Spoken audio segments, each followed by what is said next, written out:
Hadirin jamaah ahli ngaos rutin khusus istri tiap dinten Ahad. Enjing-enjing anu tos saralik di madrasah anu puji simabdi dipihormat ku Allah taala dimuliakeun. Alhamdulillah kalawan kakawasaan Allah sareng ngresakeunana Allah taala ka urang sadaya. Alhamdulillah urang sadayana tiasa angkat di bumi masing-masing menuju ka ieu madrasah. Salajengna alhamdulillah tos tiasa riung lumingkung pamprok Yonghok patepang wajah caralik merbayak sa di madrasah bari disejaan ku sejak pangawasan. Kalintang ruang riung pangawasan urang sadayana masih keneh aya dina sasih anu agung nyaeta sasih kelahiranana Kangjeng Nabi Muhammad sallallahu alaihi wasallam anu sok disebat ku sasih Rabiul Awal atanapi ku urang mah deui sok disebat ku sasih Mulud. Anu mane muludna Kangjeng Nabi atanapi kelahiranana Kangjeng Nabi lamun dietang ti kawit lahir tug dugikeun ka taun ayeuna 1444 Hijriah parantos dugi kana yuswa 1487 tahun. Masya Allah. Itunya urang samudayana mah ku Allah taala dipaparinan yuswa bari yuswa urang sadayana didugikeun kana sasih kelahirana Kangjeng Nabi bari ku Allah taala urang sadayana dipaparinan kersa kanggo ruang riung di madrasah di nararaga sejak pangaosan ditambih ku sejak ngiring bingah kana dilahirkeunana Kangjeng Nabi Muhammad sallallahu alaihi wasallam. Mugi-mugi padamelan ieu sing kacatetkeun ku Allah taala kana sapalihna padamelan amal soleh urang sadayana. Anu kadituna mugi-mugi ku berkahna ya Maha Soleh dosa pedosan urang agung alitna sing aya dina pangampura Allah taala. Lamun teh mah aya susah sesa dosa urang kalintang atuh kacanak pupus dibawa ke alam kubur. Mugi-mugi ku berkahna ieu amal soleh sing janten wasilah lungsur rahmati Gusti Allah. Amin ya Allah ya rabbal alamin. Kalintang urang ngiring bingah kana kelahiranana Kangjeng Nabi pamugi-mugi ku bingahna urang sadayana kana kelahiran Kangjeng Nabi sing ngondang padilah, sing ngondang kautamian, sing ngondang kasayan kanggo urang sadayana. Beh dieuna tina sapalina padilah atanapi kautamian atanapi kasayan sakumaha tos pada uninga nya tos pada uninga diuningakeun dina kitab Madarijus Su'ud.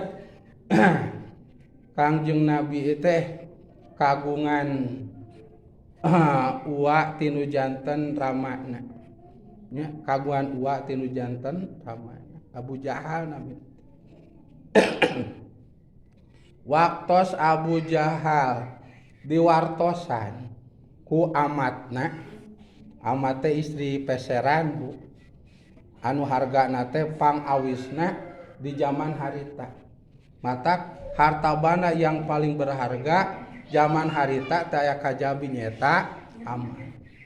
Tapi sanes PSK sanesnya PSK teh naon singkatan PSK teh sanes ceuk urang babakana sanes bonoan isi peseran teh sanes bonon maksudna janten kapungkur sata acan Kangjeng Nabi lahir pan suasana di timur tengah umumna khususna Mekah gitu tebih tina peradaban agama.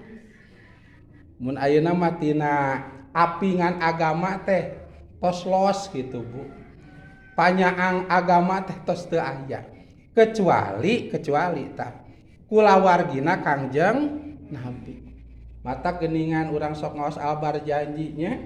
Dina albar janji aya pidawuh min sipahil pan ibu ngatos kata lalar berjanji teh min sipahil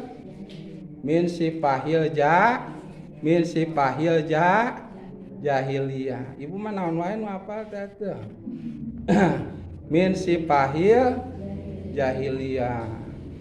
Ai hutang tetangga ibu tos sabaraha di warung ayeuna. Komo eta mah apanya. Min sipahil jahiliyah.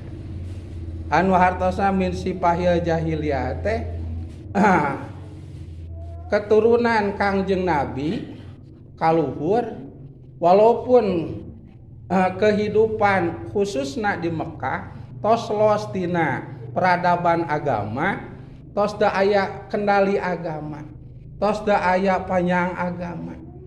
Ku jalaran anu nyaangan dina bab agama nabina itu tos wafat ribuan tahun kapengker.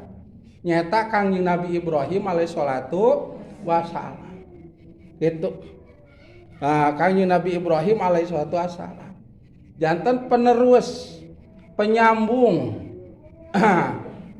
atanapi anu ngadugikeun katerangan ti Allah anu diwahyukeun ka Kangjeng Nabi Ibrahim alaihi salatu wassalam. Tah berkurang jami anu ngadugikeunana teh. Berkurang. Tah berkurang tapi kanggo keturunan Kangjeng Nabi Ibrahim anu ngarunai ti bojona nyata Sayyidah Hajar anu kagungan putra hiji nyata Kangjeng Nabi Ismail alaihi salatu wassalam. Ti Kangjeng Nabi Ismail ngarunai pala putra putu Kangjeng Nabi Ismail tuk dugikeun ka Kangjeng Nabi Muhammad sallallahu alaihi wasallam. Keturunanana teh terhindar tina min sipahil jahiliyah anu hartosna tina perilaku tina padamelan anu sok dilakukeun ku jami-jami anu teu ngarti kana bab agama di Mekah zaman harita teu ngarti kana agama. Tuh tak kanggo keturunan Kangjeng Nabi Ibrahim anu ngarunai ka Kangjeng Nabi Ismail, ti Kangjeng Nabi Ismail teras kahanap dugi ka Kangjeng Nabi. Nyata sataacan Kangjeng Nabi teh aya rama Kangjeng Nabi nyata Said Abdullah, aya ibu Kangjeng Nabi nyata Sayyidah Aminah.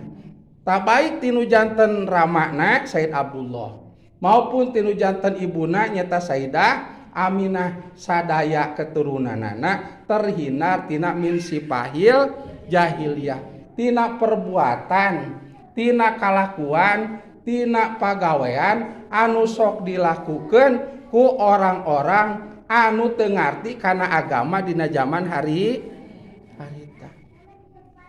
Tajanten anu dimaksud ku jahiliyah didinya teh Bu sanes teu tiasa calistu maca nulis ngitung palinter biade. Lamun teh jaman harita aya seblak mode biade sorodot tajam biade burger gitu hujan biade. Itunya sigana ical eta da tukang bisnis biade. Tukang arical galeuh. Gitu tukang arical galeuh ceuk teh neng teh kumaha bolu tariasaeun. Tiasaeun. Gitu. Masalah bisnis tiasaeun. Masalah usaha tiasaeun, masalah kedunyaan mah sadayana ge tiasaeun. Mung tina perkawis agama sadayana bararodo. Aya eta ge anu nerangkeun, anu nguningakeun, tapi ku sabab geus kakurungan, kabenteng, katumpakan, kapoekan kudunya eta katerangan teh tos teu lalebet kana mana ku sabab teu aya panerangan dina manahna, ku sabab teu aya agama dina manahna, mangka perbuatanana teh langkung ti sato. Bangna langkung ti sato ku sabab sato mah dipasihan nafsu teu dipasihan akal. Leres itu Bu. Dipasihan nafsu teu dipasihan akal. Cobi Bu, buktosna. Sato teu dipasihan akal tapi dipasihan nafsu wungkul. Manehna punten lapar. Ibu-ibu misalkan di ayeuna mah pan Serang teh masih kene baralanya kalintang teu acan hujan pisan mah masih kene aya telak gitu. Pan kebiasaan urang masuk ngerek ta magrib teh. Gitu cek basa biade mah taigar cenah. Singkatan dari taigari. Wah. Tapan hayam menginci ka sawah. Sagala dipacokan jukut, dipacokeun jukut mah. Eta pelebah aya taigar gitu. Taigari dipacok deui. Para eta teh tai najis geuleuh di sawah teu di piringan teu dipasak-pasak aca deh eta tai teh. Didahar. Pangna kitu ku saos teu gaduh akal dipasihan nafsu wungkul. Itu Bu.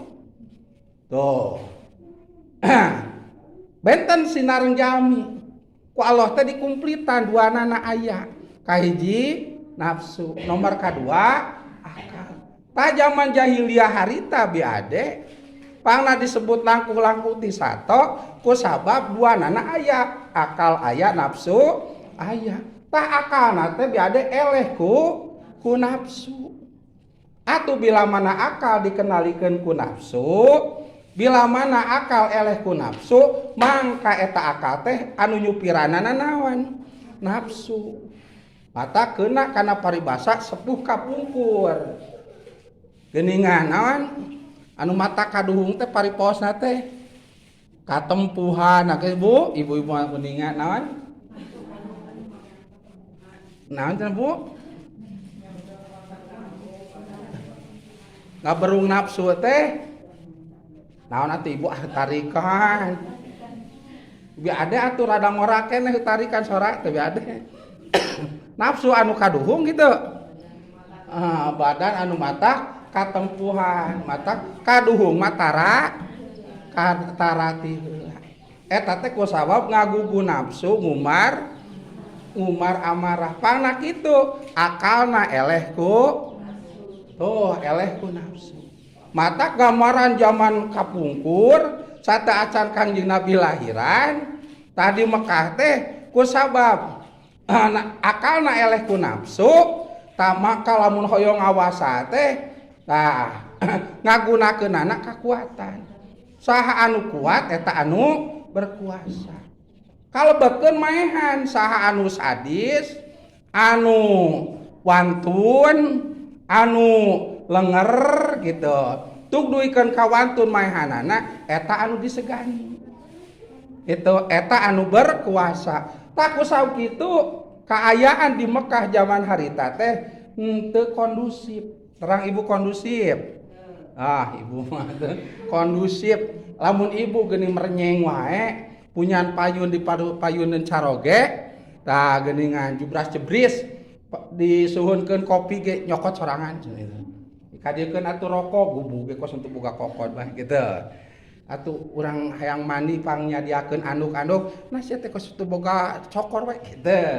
Eta teh panas berarti henteu aman tidak Tah, plok ke kana taar 100.000, kana pipi 100.000, kana pipi 100.000, kana lamai 50.000, kana dada sagepok. Gitu. Oh, akang teh miwarang nyanak anduknya cenah. Kayak ku mamah pang nyanuk kan gitu. Badang ngadamel kopi ke lah mamahnya. Tah, barulah itu aman. Itu da babari ngalempeukeun isi mah teu kudu ku wirid. Kudu wirid. Wah, naon cenah Mang Yudi depong wae di kamar ngawirid teh tuluy meulemenyan. Hayang ngalempeukeun pamajikan, teu kudu kitu. Teu kudu kitu. Berewe nu gepokan. Plok gitu. Teu kedah dipiwarang ge geus naroskeun. Teh menu mam ayeuna enyi-enyi palai sareng naon. Da mamah teh mitio geus nyayogikeun. Kopi aya, sorodot aya, seblak aya. Amang dina sapeker sok ngomong wae cenah teh ka budak. Geus dikirim cenah gitu. Gitu. karena ke engap can ge jelas oh pelai eta cenanya tuh geus diberes sagepok mah tah palingnya lamun bade diwirid mah isi bari aya kitu ngajentul palingnya ku ya keri gitu bari kerina aya gitu oh keri teh mobil gitu nah kadituna ya Honda gitu atana pi Yamaha gitu gitu bari aya yuk oh beuteuh anggeus gitu matak teh kudu ripuh-ripuh ka isi mah nya tos ku eta can omong teh sadayana kitu ngan hampir sadayana osoki itu nya Masya Allah teu aman pokona mah satacan aya Kangjeng Nabi teh kitu ngan ku Allah taala kanggo keturunan Kangjeng Nabi mah ti Kangjeng Nabi kaluhur ta anu ngarunai ka Kangjeng Nabi Ibrahim ku Allah diraksa tina padamelan jalmi jahiliyah anu sapertos neme tara parasea tara garlut henteu maehan henteu perang henteu nyieun kaonaran justru eyangna Kangjeng Nabi tunu janten ramana Said Abdul Muthalib mah janten sesepuh di suku Quraisy bahkan pangbeungharna pangbijaksanana atuh kusabab pangbeungharna pangbijaksanana salajengna janten sesepuhna dipikasegan sadayana tambi de akhlakna marulia nu sanes mah hayang beunghar teh kudu ngabobok kudu naro kudu ngaliangan liang gitu henteu Said Abdul Muthalib mah da beunghar tambah akhlakna mulia pangna mulia ku sawab diaping dijaring ku ajaran Kangjeng Nabi Ibrahim alaihissalatu kitu salat biasa ngan teu sapertos salat dina saatos Kangjeng Nabi Muhammad diangkat Nabi sareng Rasul salajengna geus diwajibkeun ngalaksanakeun salat mata Kangjeng Nabi diangkat Nabi jeung Rasul teras aya pidawuh Allah taala angin pastina kami ngutus ka anjeun Muhammad teu aya kajabi nyata kanggo nyampunakeun nyata akhlak anu atos aya maksudna agama anu tos dicana ku nabi anu kapungkur maksudna kumaha nabi kapungkur pan Islam ciri Islamna naon aya salat Bu aya zakat aya saum termasuk aya ibadah haji mung dina ilmuna dina praktekna dina tata carana teu acan sampurna nya Allah taala ngangkat Kangjeng Nabi sebagai nabi jeung rasul dicap ku Gusti Kangjeng Nabi teh nabi akhir zaman rasul akhir zaman salajengna dicap deui ku Allah teh moal aya deui nabi sabada Kangjeng moal aya deui rasul sabada Kangjeng Kangjeng Nabi teh kanggo nyampurnakeun agama anu tos dicana ku nabi jeung ku rasul zaman kapung contohna salat tuh sakumaha nu dipraktekeun ku urang sadayana 5 waktos dina 24 jam lohor asar magrib isya tambih subuh lah kade pilih ditambih duha ibu mah lohor asar magrib isya tambih subuh ibadah anu panggampilna anu pang engalna tapi pang beratna komo punya eta isanya Bu meni beratnya biada isya Masya Allah komo mayunan subuh mah Gusti nu agung meni berat kacida komo caroge nemu ieu ti Bogor mah cenah ka hese isya jeung subuh mah hese komo mayunan lohor Gusti nu agung karek cengkati pada melan komo sakedap di kasarerangnya nah banyak ti berat tambih ku asar Masya Allah eta asar gitu karek nyisiran Gusti nu agung meuni berat ngong teh adzan magrib Masya Allah karek dengah bareura ibadahna teu nyiepkeun waktos midamelna kalintang gampilna tapi beratna luar mugi-mugi urang sadayana mah sing diparengkeun ku Gusti tiasa ngalaksanakeunna Nana amin ya Allah ya Rabbal alamin. Daraos sama istri mah salat mah aya istirahat mah. Tina sasasi teh pan aya nu 3 dinten nya. Aya nu 6 dinten. Aya nu 15 dinten istirahat. Tos beres teh istirahat teh kedah digentosan. Coba pameget Bu. Teu aya istirahatna biade bisusi, aya bisusi. Gitu. Matak maknya atuh kacaroge teh teu kararaunya. Salat oge henteu aya istirahatna. Gitu. Ibu-ibu mah aya istirahat, kalintang brol ngalahirkeun. Bijil getih anu sebata getih naon? Nifas. Aya nu 40 dinten. Aya nu 60 dinten istirahat, 60 dinten teu salat. Tos saatna teu kedah dikodoan. Coba pameget. Masya Allah nya anjeunna mah kudu salat. Nya si koboyna disiksa teu kaasah 40 dinten.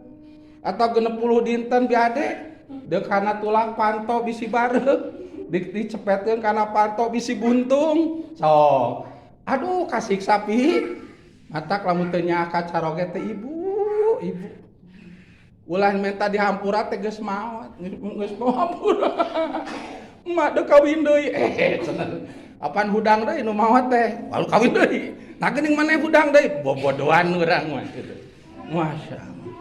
Bukan teh hampura teh mah kacaletot. Masya Allah. Aya istirahatna ibu-ibu. Pameget mah teh aya istirahatna ibadah keteras we. Pameget mah teu. Kan bisi caroge urang ngaheureuyan napa teu salat istirahat gedukeun. Istirahatina naon maneh? Ieu tingali beureum sia. Naon eta mah si borok kuluna beureum teh. Gitu. Masya Allah. Tuh, danya matak saur dina Al-Barjanji keturunan Kangjeng Nabi mah nyata keturunan pangsuci suci. Nah, kusabab teu kakeunaan ku padamelan anu dilakukeun ku orang-orang jahiliyah. Masya Allah. Matak pangsuci. Matak Masya Allah kacida. Cek basa ayeuna mah kacida nganyerikeun kana manahna Kangjeng Nabi bila mana aya jami anu nyebat-nyebat wirehing ibu rama Kangjeng Nabi teh kagolongkeun ka jami kafir nauzu komo jeung nyebatkeun ibu rama Kangjeng Nabi aya dina neraka mah nauzubillah gitu itu nauzubillah ieu teh punten nya komo dina medsos mah cacak kieu oge Bu punten dina pangaosan kieu lamun ajenganana teu aya berkah ti guruna mah nya teras teu ngaos walaupun kitabna deet sapina tapi teu aya berkah ti nu janten guruna bisa ti caletot di sana teh sarua deui nyebatkeun ibu rama Kangjeng Nabi ge sanes Islam pupusna teh aya dina neraka. Nauzubillah. Anu lieur mah ahli pangaosan. Cek ajengan itu cenah Islam. Salajengna pernah diuningakeun cek kumaha ujang pangaosan minggu kamari dongengna kitu. Ieu kafir. Aya dina neraka. Tuh. Hariwang. Mata saudina talim lamun ngaos teu aya berkah baik nalika nuju ngaos jeung berkah ti nu janten guruna bakal dipaparinan 5 cobian. Gitu. Tina sapalina anu 5 cobian eta teh nyata elmuna teh balaan li kaumihi. Janten mara bahaya, janten balai kanggo kaumna. Maksa kaumna teh sa kanggo kulawargina. Kanggo anu caket ka anjeunna, kanggo anu nempel ka anjeunna, kanggo anu mahabah kanjeunna nyiptakeun bancang pakeu. Mode tadi teh nyebatkeun ka ibu rama Kangjeng Nabi kafir. Aya dina neraka. Ku anu caket mah, ku anu yakin mah, ku anu mahabah ka eta jami mah diteuleuy buleud percanten.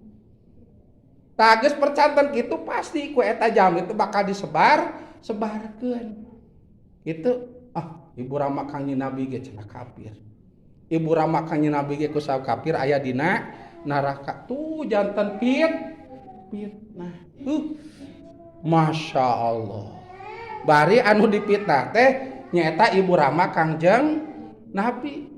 Bari putrana teh janten Nabi sinareng Rasul anu sakitu mul yakna bari katerangan anu nguningakeun ibu ramana kanjeng Nabi Islam mung ngiring kana agamana kanjeng Nabi Ibrahim alaihissalatu wassalam salajengna kanjeng Nabi dipaparina mukjizat tina sapoe mukjizat kanjeng Nabi tiasa ngajumenengkeun deui anu janten ibu ramana tos jumeneng bari jumenengna teh walaupun sakedap dina Kangjeng Nabi satos diangkat Nabi sinareng Rasul.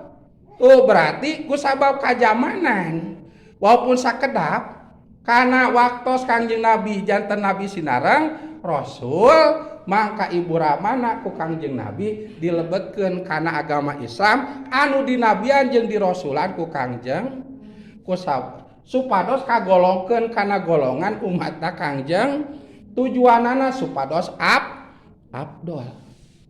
Najang teu diislamkeun deui kana Islam nu dicana ku Kangjeng Nabi ge. Teu dilebetkeun kana umat anu dinabian jeung dirasul Kangjeng Nabi ge teu sawios-wios. Ibu rama Kangjeng Nabi teh naon sababna? Ku sabab tos iman ka Gusti Allah. Salajengna nuturkeun peribadahanana sakumaha anu diuningakeun ku Kangjeng Nabi Ibrahim alaihissalatu jeung agama nu dicana ku Kangjeng Nabi Ibrahim teh nyata agama Islam kade. Islam teh ayana sanes sungkul zaman Kangjeng Nabi ti zaman Kangjeng Nabi Adam alaihissalatu wassalam agamana teh matak ceuk Allah kurang sok diaos dina wiridan inna dina indallahil Islam. Saestuna agama munggu Allah taya kajabi nyata Allah ngangkat Nabi jeung Rasul nu pertama Kangjeng Nabi Adam di bahanan agama nate agama matak zaman Nabi Adam aya salat ngan teu sapertos sampurnana salat anu di zaman ayeuna satos Kangjeng Nabi aya pan Kangjeng Nabi teh anu nyampurnakeun agama anu tos dicana ku Nabi jeung ku Rasul zaman kapungkur. Tuh tah matak Kangjeng Nabi Adam ku sabab Islam salat aya tah Ka'bah oge anu ngawitan mondasina teh teu aya kajabi Kangjeng Nabi Adam alaihissalatu kitu nu ngawitan mondasi teh Kangjeng Nabi Adam kitu. Salajengna tu bibit buit ibadah haji baik haji atanapi umroh apanan aya tina alkisahna Kangjeng Nabi Adam sapertos anu napak tilas. Napak teh mun ayeuna ngadampa tilas patilasan. Ngadampal atanapi nyaba ka patilasan. Patilasan naon? Patilasan jami nu mulya. Saha Kangjeng Nabi Adam? Patilasan jami anu mulya. Saha? Siti Hawa alaiha salatu wassalam. Waktos tepang cinareng Kangjeng Nabi Adam Siti Hawa di hiji gunung anu eta gunung teh diabadikeun ku hiji nami nyaeta Jabal sok siah Jabal naon kadinya ayo silit teke kadinya silitina Jabal ayo siah Jabal naon amang cenah ini Jabal sok ibu-ibu ladang ngaler ngidul ngetan ngulon lurana teh teu sirikna nembus kana taneuh teh Jabal naon ibu tuh Jabal Kures cenah kitu kade Jabal naon bu atuh ieu mah teh kedah urangna tos haji atau umrohan bab haji mah da ilmu kedah apa Jabal naon bu sok sia ibu Jabal naon sok Jabal naon sok Jabal naon ke pasian keresa kiji ewang aduh Jabaroh mada tadi ke atasnya ku ibu bidis bateunnya Jabaroh mah itu Jabal teh gunung rohmah teh kanyaah ti Gusti itu tepang di dinya Tah geuningan ibadah haji atau umroh sok non mun aya ngajadwalkeun napak tilas ka Jabal Rahmah di dinya teh ya amud terang amud henteu sagala hareunteu sih sok tarawado ngaranna teh pa elmuna tos dikarantongan amud teh tihang ku gini aku batu warna bodas dikata bahasa abdi ka ditu ge da bodas teh warnana teh eta teh dicirian rehna Kangjeng Nabi Adam sareng Siti Hawa alaihi wassalatu wassalam teh tepangna teh di titik eta disumpingan disebat teh cek urang mah napak tilas nyaba nyumpingan ngadampa patilasan bari eta teh patilasan jami-jami anu mulia Nabi Adam sareng Siti Hawa alaihi wassalatu wassalam berarti eta tempat lagi tempat anu mulia walaupun Nabi Adam natos puluhan ribu tahun kapengker teu aya tapi nu namina barokah mah napa anu namina syafaat mah napa anu namina karomah mah napa anu namina kasayan mah napa malah aslas maluntur-luntur ngan ageng nampi na jeung saalita uih deui kana kayakinan anu napak tilas mata rata-rata nu umroh nu haji sok nyumpingan Jabal Rahmah dina raraga napak tilas mengenang tepangna Nabi Adam sareng Siti Hawa di dinya ngadaroa anu jomblo semoga dikirim pasangan anu tos gaduh pasangan bade istri ngadoa mugi-mugi rumah tangga teh sakinah mawadah warohmah barokah sapatos Kangjeng Nabi Adam sareng Siti Hawa anu hoyong nyandung doa di dinya itu sapatos nu ngora jeung nu kulot ulah pasea rezekina aya sararehat talayeut gitu adil gitu saja sajaba-sajabana ngadoa di dinya kitu supados dina rumah tangga teh dipaparinan barokah disagedeng sakinah mawadah warohmah teh ditambihan barokah termasuk geuningan anu teu gaduh keturunan can wae gaduh keturunan teh tak can pareng wae tak can aya alamat-alamatna Gusti abdi pareng umrohan abdi pareng hajian karasa nuju napak tilas tempat jami anu mulia Jabal Rahmah nya Nabi Adam sareng Siti Hawa ya Allah gitu pangeunah-ngeunahna rumah tangga teh pang berkah-berkahna bumi teh nyata rumah tangga sinareng bumi anu dilebetna teh aya murang kali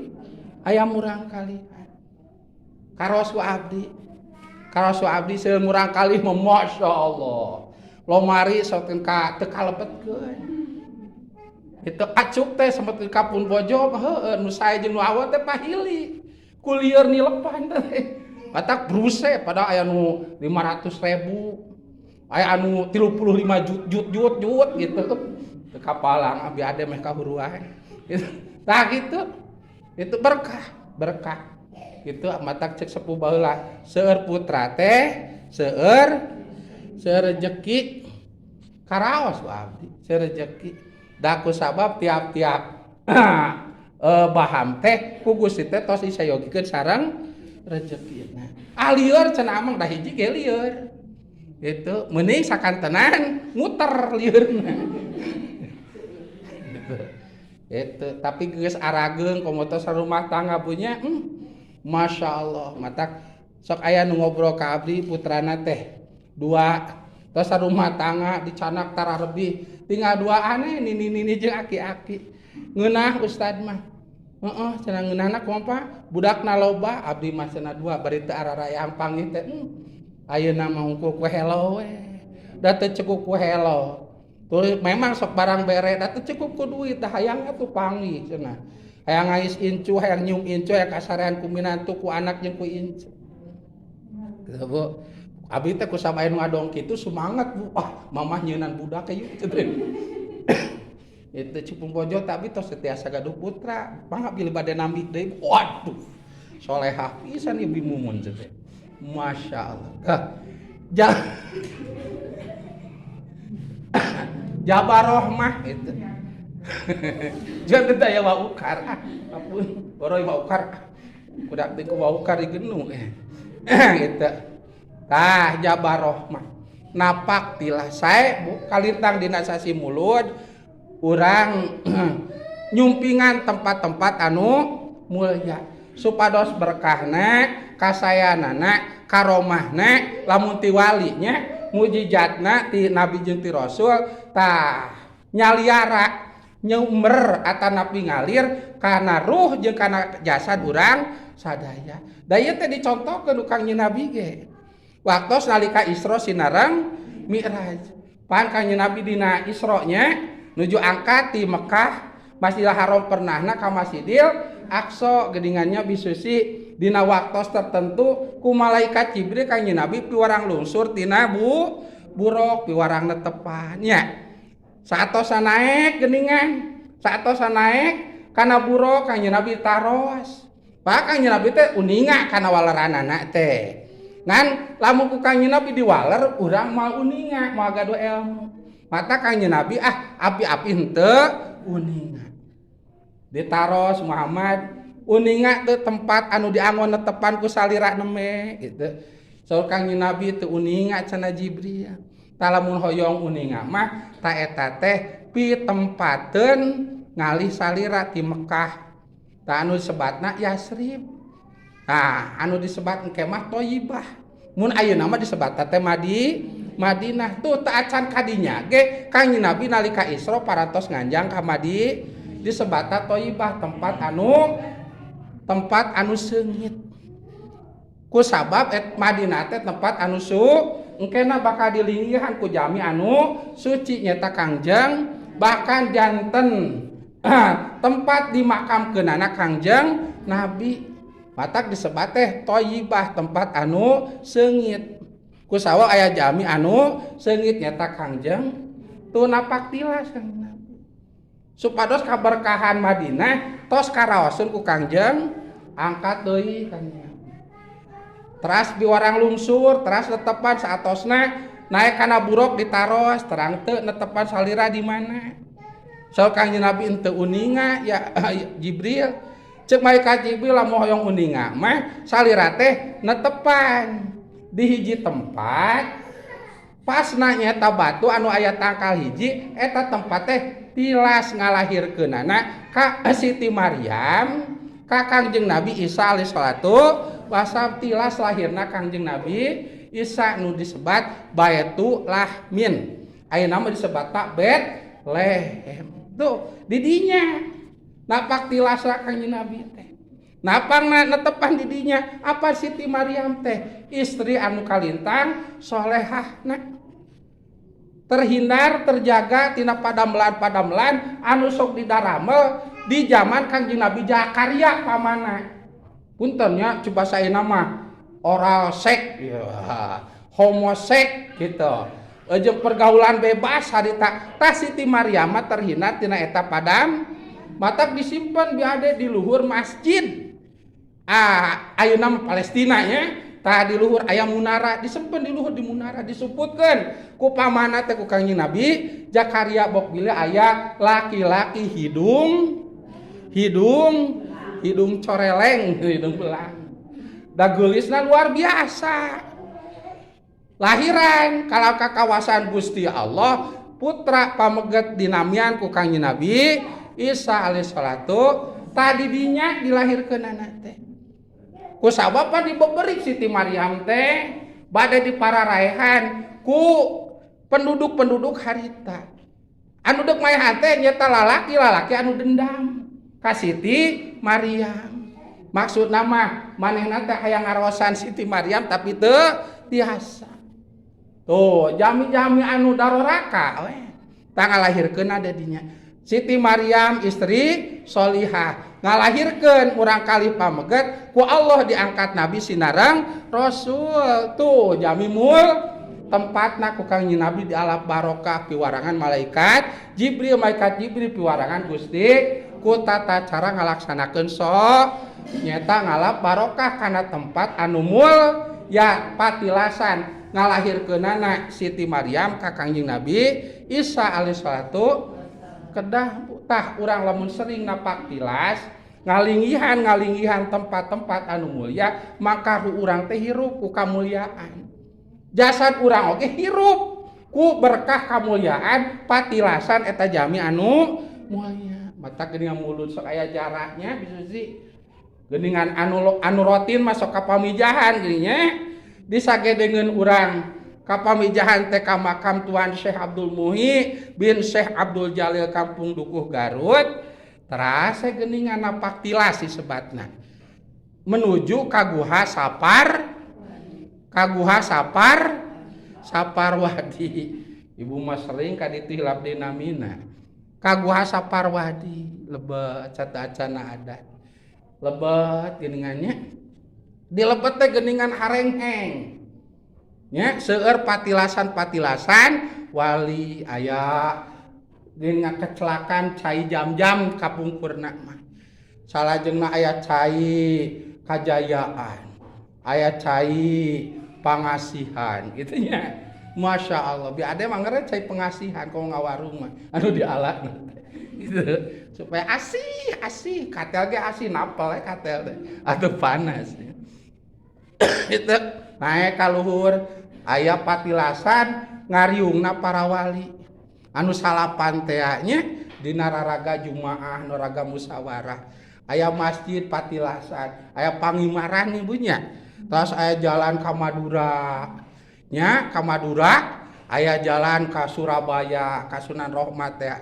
tah salajengna aya jalan ka Mekah aya pangradinan di lebet teh pabeasan di lebet teh Masya Allah aya Jabal Kopeah itu walaupun istri nu kadituna nya lebetkeun we urang aku bakat ku hoyong-hoyongna ka Mekah geunya padahal mah sreg teu asup cenah urang mah pas gitu padahal mah logor urang mah ditaros teh pas urang mah kaditu teh pas ari maneh urang mah sarareg kabeh nah ari ka Mekahna pangheulaan anu sreg berarti anu sreg mah bener tah anu ngujebutkeun pas padahal mah sreg atau logor tah eta mah ngabohong di tempat wali cek wali can aya bagian jangka Mekah matak di tempat wali mah teu kengser bohong Bu asok ibu ngabarohong asok jeung kade di tempat wali mah ulah miceun najis mode ka guha komo ayeuna caina ageungnya ibu-ibu mah bekser